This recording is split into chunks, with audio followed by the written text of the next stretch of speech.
Ever found yourself daydreaming about a life where money isn't a constant worry? Where financial stability isn't just a distant dream, but a reality? You're not alone. Many of us wonder why some people seem to have a knack for attracting wealth, while the rest of us work tirelessly, yet always seem to be playing catch-up. But what if we told you that the path to financial mastery is not as elusive as it seems, that with the right knowledge, tools, and mindset, you too can navigate the journey from zero to financial mastery? That's right. Welcome to our channel.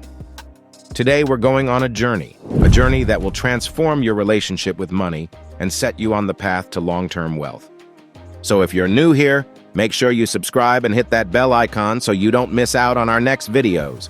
Imagine you're in a foreign country and you don't understand the language. You might find it challenging to navigate, communicate, and make decisions. The world of finance is similar.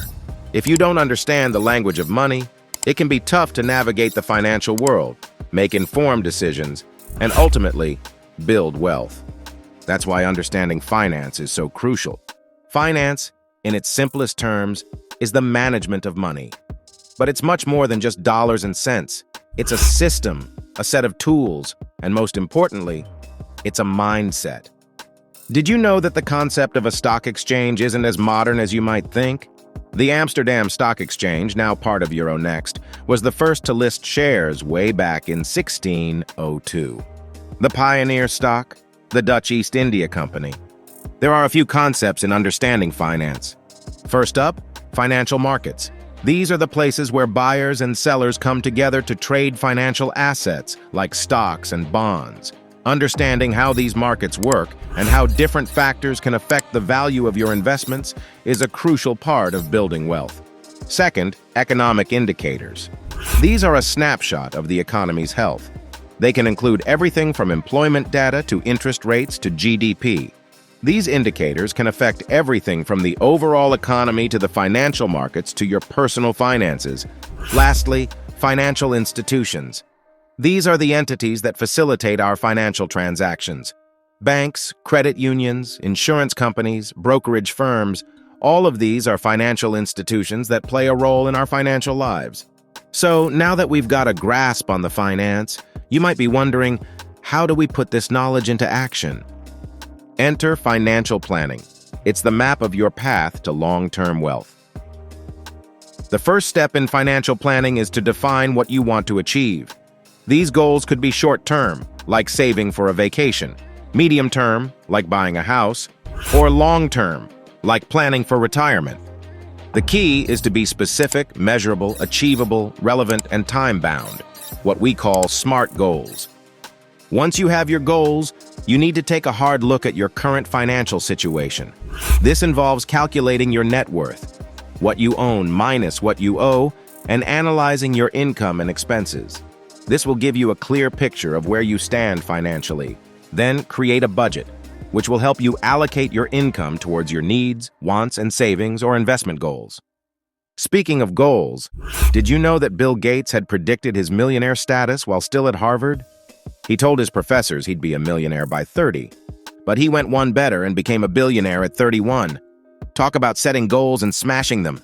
Now that we've laid out our financial goals and have a plan in place, how do we start accumulating wealth? Well, this is where the most crucial steps, saving and investing, come in. Saving is the process of setting aside a portion of your income for future use. It's like storing seeds for the next planting season. You're postponing immediate gratification for future benefits. It's important to understand that saving is not just about accumulating money in your bank account. It's about discipline. It's about making sacrifices. And most importantly, it's about understanding the value of money. A good rule of thumb is to follow the 50-30-20 rule, where 50% of your income goes to necessities, 30% to wants, and 20% to savings. Once you've saved enough, the next step is to invest. Investing is like planting the seeds you've saved. You're putting your money into various types of investment vehicles like stocks, bonds, or real estate that have the potential to generate income or increase in value over time. The goal of investing is to make your money work for you and grow your wealth over time. If you're looking for the highest priced stock on the NYSE, Look no further than Warren Buffett's Berkshire Hathaway Class A, NYSE, BRKA. It's trading for more than $400,000 per share. That's a lot of zeros. There is another important step in the path to long-term wealth, probably the most effective one. It's the power of compounding.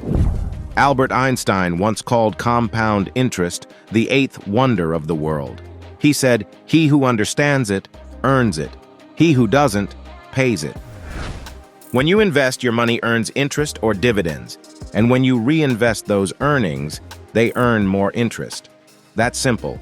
This cycle leads to exponential growth of your money, and that's the power of compounding.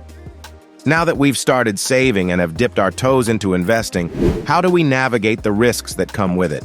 Well, we know every investment comes with risks. It is a fundamental part of investing. It's the uncertainty that comes with the potential for financial loss. But risk isn't necessarily a bad thing. In fact, it's a necessary part of building long-term wealth. The key is not to avoid risk, but to manage it effectively. Now, the first step in risk management is understanding what risk is and where it comes from. You know, risk can come from a variety of sources, including market volatility, inflation, interest rates, and even geopolitical events. So, it's important to be aware of these risks and how they can affect your investments. Yes, everyone has a different level of comfort when it comes to taking risks. Some people are risk takers, while others are risk-averse. So understanding your own risk tolerance is also crucial in determining your investment strategy. Did you know one of the most effective ways to manage risk is through diversification? That's right. By spreading your investments across a variety of different assets, you can reduce the impact of any one investment performing poorly. Keep in mind that over time, your investment portfolio can become unbalanced due to the varying performance of different investments.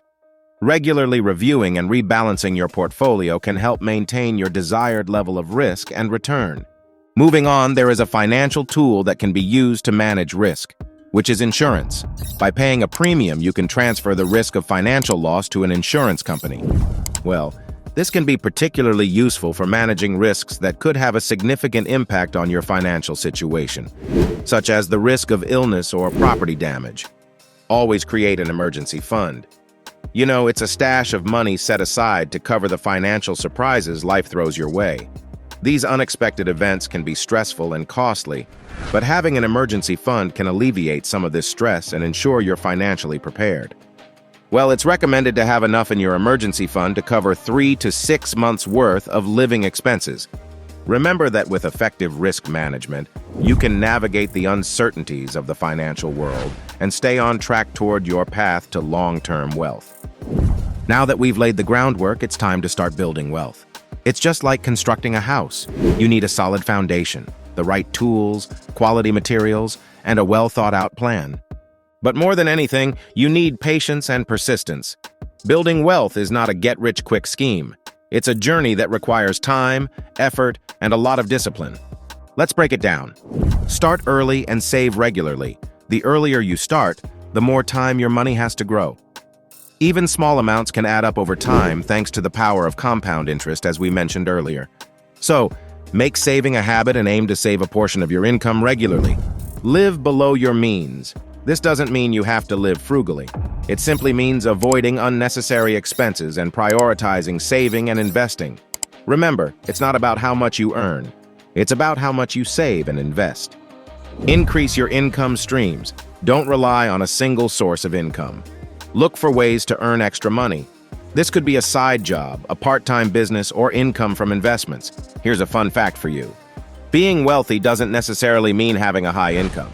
It's all about how you use that income. Many millionaires got there by choosing to save and invest rather than splurge.